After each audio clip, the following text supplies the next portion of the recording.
tol, no? Pagpalang araw sa inyo lahat. Sana mga tol, no, nakababa ng ligtas si Kuya Eric. At sana makabalik siya na maaga dito. Kasi kailangan na talagang maligtas yung asawa niya. At pasensyahan nyo na kami mga tol. Talagang pag kami lang dalawa ni Johnny mga tol, no, hindi talaga namin kaya. Johnny dyan. Ngayon mga tol, nag-aantay lang kami sa pagbalik ni Eric. Tuloy-tuloy na yung lakad namin dito.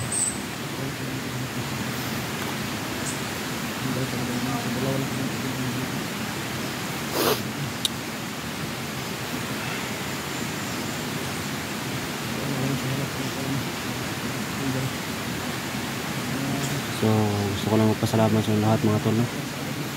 Sa solid supporters ko dyan, mga solid viewer ko. Maraming salamat sa inyo mga tol.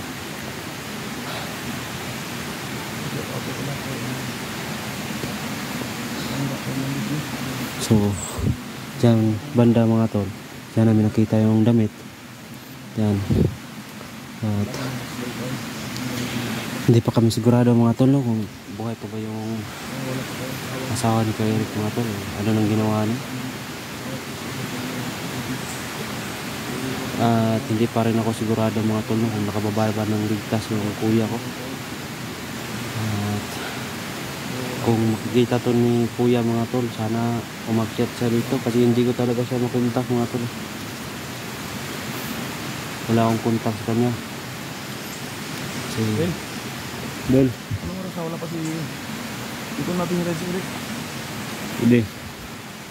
So dito lang namin hihintayin si Eric mga tol. Sana magdala siya ng kasama.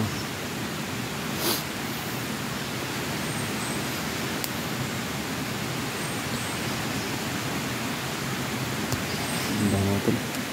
Sobrang gubat dito.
So may naririnig akong boses sa ano tulo.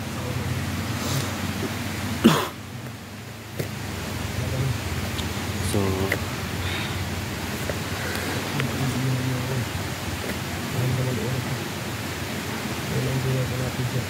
sana mga tol, makuha na talaga namin yung asawa ni Eric mga tol, kasi parang nawawalan na kami ng pag-asa dito mga tol.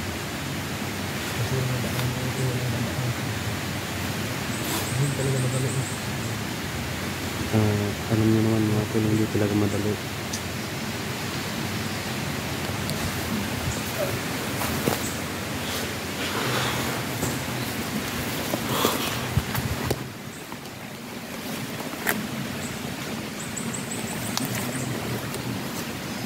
At mga tol, salamat pala sa mga prayers dyan at sa mga nag-message sa akin.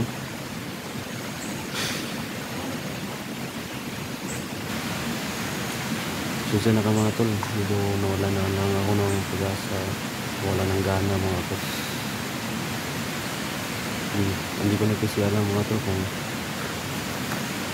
paano makuha si ate.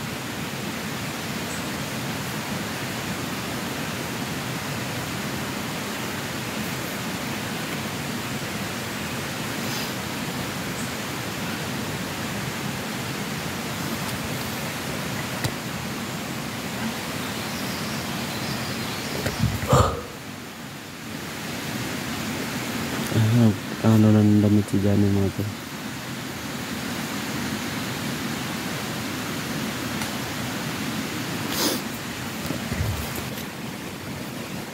May naririnig ako dyan sa baba mga tol.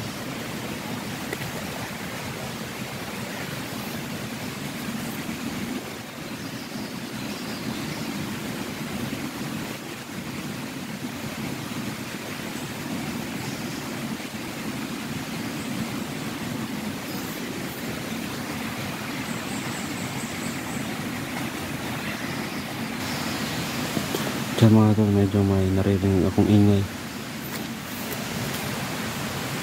At sana mga tol, may tumulong sa amin dito.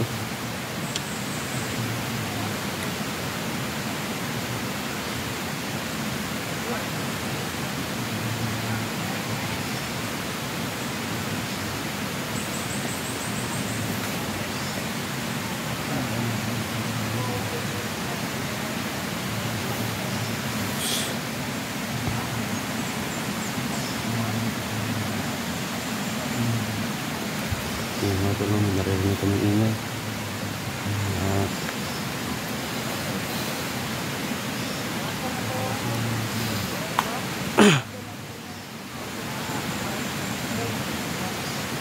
yun mga tol, parang nag-uusap sila mga tol.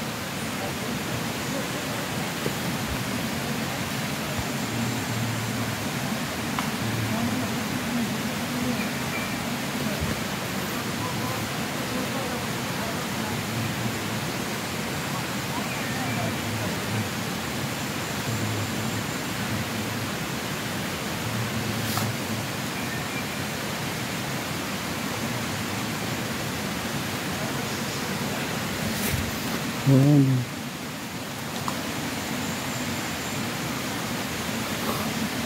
Ganda mga tol.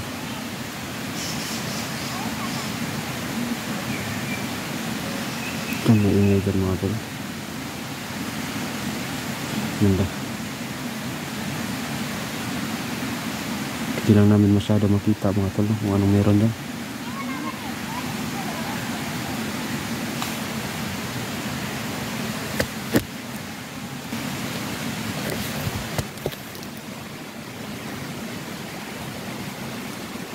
Napapansin ko mga tol. So, imbestigahan pa namin mga tol kung anong meron dyan. Hindi kami pwede magalaw ng mga sito. So, hindi namin alam sa paligid kung may nakabantay ba o may tao ba dyan.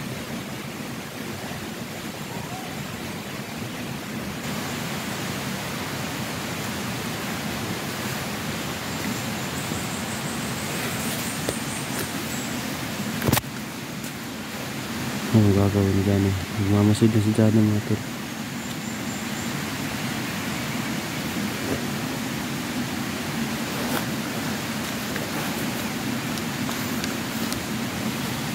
Taka mga tol, panabantay lang dito sa paligid.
Nagkapon ako naghahanap sa iyo.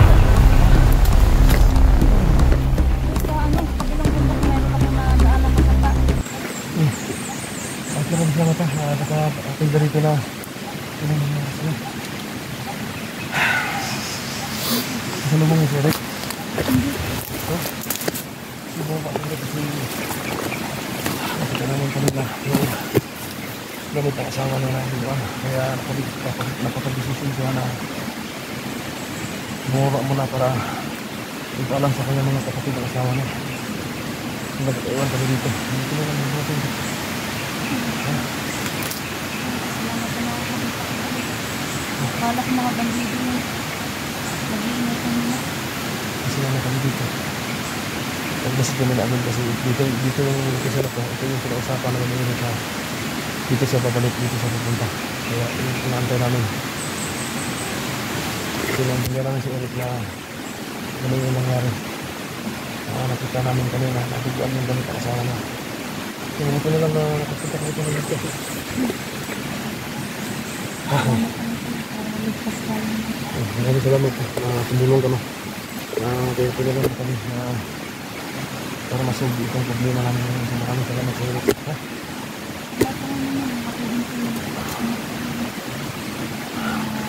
Salamat po sa dahil na rest mo.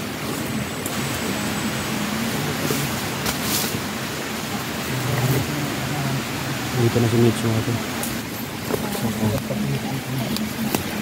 hindi ko naman alam kung paano siya napadpad dito mga tol. Pero thankful tayo mga tol kasi may kasama na tayo. Fighter din yan si Mitch mga tol. Fighter niya, commander yan dati mga tol. So huwag natin maliitin yung ibang babae mga tol. Dapat taasan natin respeto sa mga babae. Hindi natin alam ang kayang gawin ng mga babae. Ayan si Mitch, commander rin yan. Sobrang galing yan sa pakikipaglaban mga tol, no? Wala siyang dalang baril mga tol. Kutsilyo lang yung dala niya. At dito lang kami nagstay mga tol, no? Kasi dito yung usapan namin ni Eric na dito siya babalik para hindi na kami kaiwalay, para buo yung pwersa namin. At sana hindi siya magtagal doon mga tol, makabalik siya kagad. Yan si Mitch mga tol.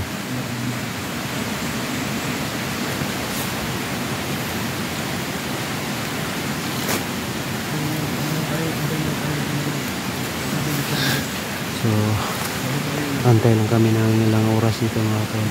At sana makabalik si Kuya Eric ng mabilisan mga tol. Kasi napaka ano na ng oras mga tol. Dapat hindi sinasayang ang oras. May gubat dito mga tol. Kaya napakagubat siya.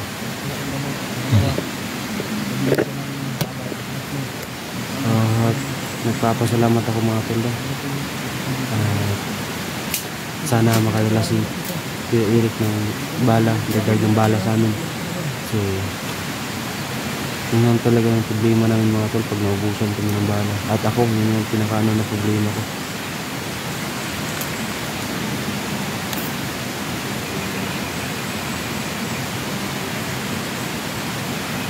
At sana makabili si kuya. Si Johnny. Kung mas umangon itong Kuya Eric mga tol, mas mabuti. At marami na kami.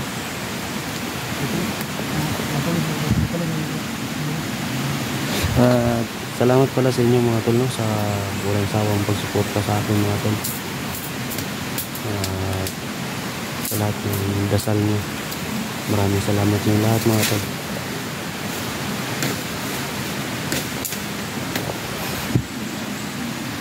So buti na lang may dalang ano, chili si ano.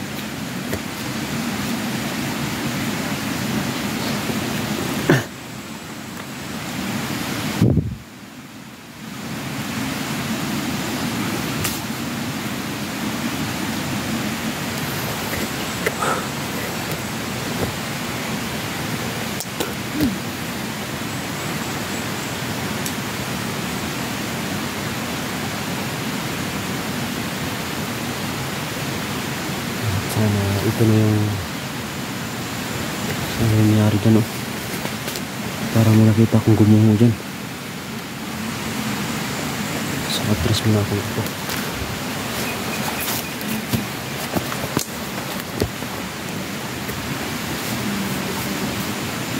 Si Mitch, napakagaling magtago ni Mitch mga tol. So sa nagsabi pala mga tol no, na magpalit ako ng damit na hindi ganito na kulay mga tol, kasi makikita sa layuan pala, makikita na ako. So sa nagsabi pala niyan mga tol, pasensya na mga tol, kasi itong suot ko, naagaw ko lang to mga tol. Yung may natanggap akong kunting tulong mula sa inyo mga tol, binili ko yun ng mga ano ni kuya sa baba. Wala na akong inisip para sa sarili ko. So pagpasensyahan nyo ng mga tol itong damit ko. Tayaan nyo kung may makuha kong itim o anong kulay ng mga tol, kukunin ko, isusot ko mga tol. Para matulungan din kami